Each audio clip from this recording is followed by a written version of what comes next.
गांव मोहल्ला के इस खास बुलेटिन में जहां हम आपको बिहार के साथ साथ देश और दुनिया की तमाम बड़ी खबरों से कराएंगे रूबरू। मैं हूं संध्या। ये जानते हैं आज की बड़ी खबरों को। बिहार में नियोजित शिक्षकों से ऐच्छिक तबादले के लिए जल्द मांगे जा सकते हैं एप्लीकेशन। बिहार में 3.5 लाख नियोजित शिक्षकों में से दिव्यांगों व महिलाओं की लंबे समय से चली आ रही मांग जल्द पूरी हो सकती है। उनके ऐच्छिक तबादले के लिए शिक्षा विभाग ने सॉफ्टवेयर तैयार कर लिया है। प्राथमिक शिक्षा निदेशालय से मिली जानकारी के मुताबिक तबादले की चाह रखने वाले शिक्षकों से जल्द ही आवेदन मांगे जा सकते हैं। ऐसे शिक्षकों की बड़ी संख्या के मद्देनजर शिक्षा विभाग ने सॉफ्टवेयर तैयार कराया है, जिसके माध्यम से तबादले की कार्यवाही पूरी की जानी है। शिक्षकों से आवेदन लेने से लेकर उनकी मनचाही जगह पर पोस्टिंग करने तक की पूरी कार्यवाही ऑनलाइन ही होगी। प्रियंका गांधी की गिरफ्तारी पर बोले गिरिराज, राहुल गांधी याद करें 75 वाली इमरजेंसी। गुरुवार को पटना पहुंचते ही केंद्रीय मंत्री गिरिराज सिंह ने राहुल गांधी पर निशाना साधा। गिरिराज ने पटना एयरपोर्ट पर कहा कि 1975 की इमरजेंसी राहुल गांधी को याद करनी चाहिए। इधर किसान आंदोलन को लेकर मार्च कर रही प्रियंका गांधी की गिरफ्तारी पर भी गिरिराज ने उन्हें इमरजेंसी याद करने की नसीहत दी। जम्मू कश्मीर में डीडीसी के चुनाव पर गिरिराज सिंह के मुताबिक नतीजे बीजेपी की लोकप्रियता को दिखा रहे हैं। राजद के युवा नेता की गोली मारकर हत्या, नाराज लोगों ने सड़क जाम कर किया हंगामा। बिहार के आरा से गुरुवार को आरजेडी के युवा नेता की गोली मारकर हत्या करने का मामला प्रकाश में आया। मिली जानकारी के अनुसार 27 वर्षीय आरजेडी युवा नेता रवि यादव कल श्राद्ध क्रम में गया था, लेकिन देर रात तक भी जब वे वापस नहीं लौटे तो परिजनों ने उसकी खोजबीन शुरू कर दी। इसी क्रम में परिजनों ने जिले के गढ़हनी थाना क्षेत्र के गढ़हनी में रवि का शव बरामद किया। शव देखते ही परिजनों और स्थानीय लोगों ने हंगामा करते हुए आरा पीरो सासाराम मुख्य मार्ग गढ़हनी गाँव के समीप सड़क जाम कर दिया और प्रशासन के खिलाफ नारेबाजी करने लगे। उपेंद्र कुशवाहा पर हंसकर फंस गई कंगना, गया व पटना के बाद अब बिहार शरीफ कोर्ट में मुकदमा। बॉलीवुड एक्ट्रेस कंगना रनौत को राष्ट्रीय लोक समता पार्टी के अध्यक्ष उपेंद्र कुशवाहा के खिलाफ किए गए ट्वीट को रीट्वीट करना और हंसना महंगा पड़ गया है। आरएलएसपी के कार्यकर्ता उनके खिलाफ बिहार में जगह जगह मुकदमे दर्ज करा रहे हैं। गया व पटना के बाद अब बिहार शरीफ में भी उनके खिलाफ एक मुकदमा दर्ज हो गया है। मिली जानकारी के अनुसार आरएलएसपी के नालंदा जिला अध्यक्ष सोनू कुशवाहा ने मंगलवार को बॉलीवुड एक्ट्रेस कंगना रनौत तथा ट्विटर इंडिया के निदेशक मनीष महेश्वरी सहित अन्य के खिलाफ बिहार शरीफ कोर्ट में परिवाद दायर किया। कंगना ने यो हनी सिंह ट्विटर हैंडल से किए गए एक पोस्ट को रीट्वीट कर उस पर हंसने वाला इमोजी डाली थी। इस पोस्ट में उपेंद्र कुशवाहा सहित कई विपक्षी नेताओं पर कमेंट करते हुए कैप्शन में टुकड़े टुकड़े गैंग लिखा था। उपेंद्र कुशवाहा को आजाद कश्मीर की संज्ञा दी गई थी। अन्य नेताओं को भी किसी को जिहादी तो किसी को कम्युनिस्ट या खालिस्तानी बताया गया था। पोस्ट में डाली गई तस्वीर बिहार चुनाव 2020 की एक रैली की थी। इस ट्वीट को बीते 3 दिसंबर को कंगना रनौत टीम के अकाउंट से स्माइली के साथ रीट्वीट किया गया था, जिससे नाराज आरएलएसपी के नेता कार्यकर्ता बिहार में जगह जगह कंगना पर मुकदमे कर रहे हैं। बिहार के भागलपुर में चंपा सभ्यता के अवशेष मिलने के बाद कोसी नदी की धारा मोड़ने की कवायद शुरू।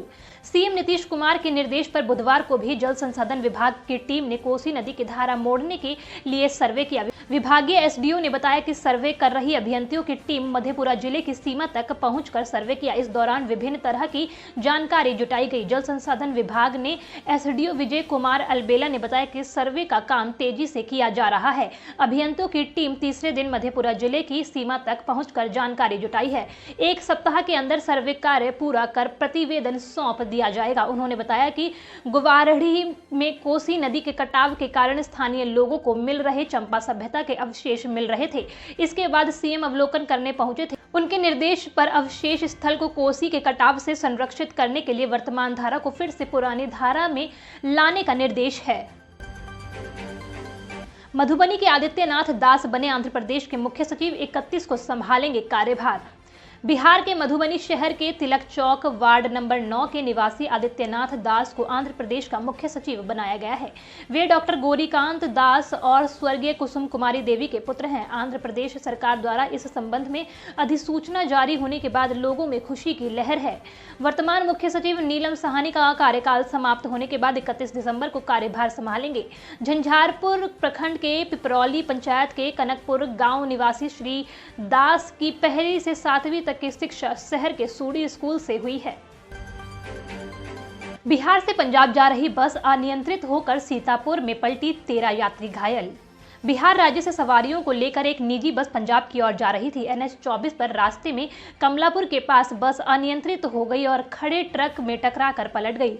बस में 36 सवारियां थी, जिसमें कुल 13 लोग घायल हुए हैं। हालांकि इसमें 11 लोगों को प्रारंभिक उपचार के बाद स्वस्थ होने से उन्हें अस्पताल से छुट्टी की गई है, जबकि 2 बच्चे अधिक जख्मी हुए हैं। इसमें श्रीकांत का 6 वर्षीय बेटा सुमित और अनु तिवारी का 24 वर्षीय पुत्र विवेक तिवारी शामिल हैं। वहीं बस के चालक और खलासी दोनों स्वस्थ हैं, उनको चोटें नहीं आई है। बिहार के चर्चों में नहीं होंगे सांस्कृतिक कार्यक्रम, कई जगह 2 शिफ्टों में प्रार्थना सभाएं। इस साल क्रिसमस पर भी कोरोना वायरस के संक्रमण की मार पड़ी है। चर्चों में प्रभु ईसा मसीह की याद में केवल प्रार्थना की जाएगी, वहां सांस्कृतिक कार्यक्रम नहीं होंगे। चर्च में मास्क पहनकर ही प्रवेश की अनुमति दी जाएगी। इसके पहले थर्मल स्क्रीनिंग और सैनिटाइजिंग की प्रक्रिया पर ध्यान दिया जाएगा। चर्चों में भीड़ नहीं हो, इसलिए कई जगह 2 शिफ्टों में प्रार्थना सभाएं होंगी। क्रिसमस के मौके पर कानून व्यवस्था बनाए रखने के कड़ी सुरक्षा के निर्देश भी दिए गए हैं। कोरोना काल में बेरोजगार के लिए लागू PM स्वनिधि योजना में पिछड़ा बिहार, बिना गारंटी मिलना था लोन। कोरोना काल में रोजगार खो बैठे गरीब तबके के लिए लागू की गई प्रधानमंत्री स्वनिधि योजना बिहार में फिसड्डी साबित हो रही है। योजना के तहत फुटपाथी दुकानदारों को 10,000 रुपए का बिना गारंटी का ऋण दिया जाना है।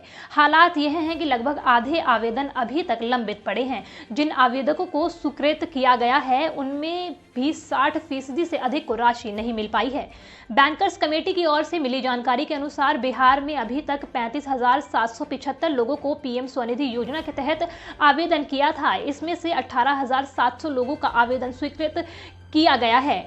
बैंकर्स कमेटी की ओर से मिली जानकारी के अनुसार बिहार में अभी तक 35,775 लोगों ने PM स्वनिधि योजना के तहत आवेदन किया था। इसमें से 18,700 लोगों का आवेदन स्वीकृत हो गया है, मगर महज 7,682 लोगों को ही 10-10 हजार रुपए की राशि जारी की गई है। बाकी 11 से अधिक आवेदकों को अब भी राशि का इंतजार है। बाकी 17,075 लोगों का आवेदन बैंकों के पास लंबित पड़ा है। बिहार के रोहतास में अब रोपवे से देख पाएंगे ऐतिहासिक किला, नए साल में बनकर होगा तैयार। कैमूर पहाड़ी पर स्थित रोहतासगढ़ किले का भ्रमण अब रोपवे से हो सकेगा। अनुमंडल क्षेत्र के कैमूर पहाड़ी पर अवस्थित रोहतासगढ़ किला पर जाने के लिए रोपवे निर्माण की सभी प्रक्रिया पूरी कर ली गई है। प्रथम फेज सर्वे का कार्य भी निर्माण एजेंसी ने पूरा कर लिया है। साथ ही स्ट्रक्चर निर्माण प्रारंभ कर दिया गया है। कुल 12 करोड़ 65 लाख रुपए की लागत से रोपवे का निर्माण किया जाएगा। कार्य को राज्य पुल निर्माण निगम की देखरेख में ropeway and resort private limited Kolkata द्वारा कराया जा रहा है। बिहार में नए साल में उपभोक्ताओं को 5 से 10% तक अधिक चुकानी पड़ सकती है बिजली की कीमत। बिहार के विद्युत उपभोक्ताओं के लिए नए साल में नई बिजली दरें लागू हो सकती है। दोनों बिजली कंपनियों ने इसके लिए याचिका तैयार कर ली है।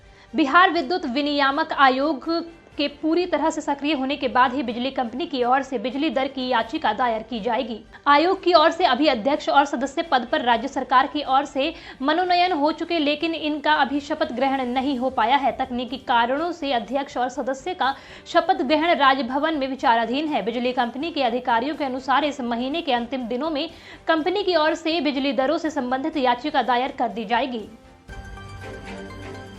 गांव मोहल्ला के इस खास बुलेटिन में आज के लिए इतना है। अगर आपको हमारा शो पसंद आया तो हमें कमेंट सेक्शन में बताएं और वीडियो को लाइक, शेयर और चैनल को सब्सक्राइब करें।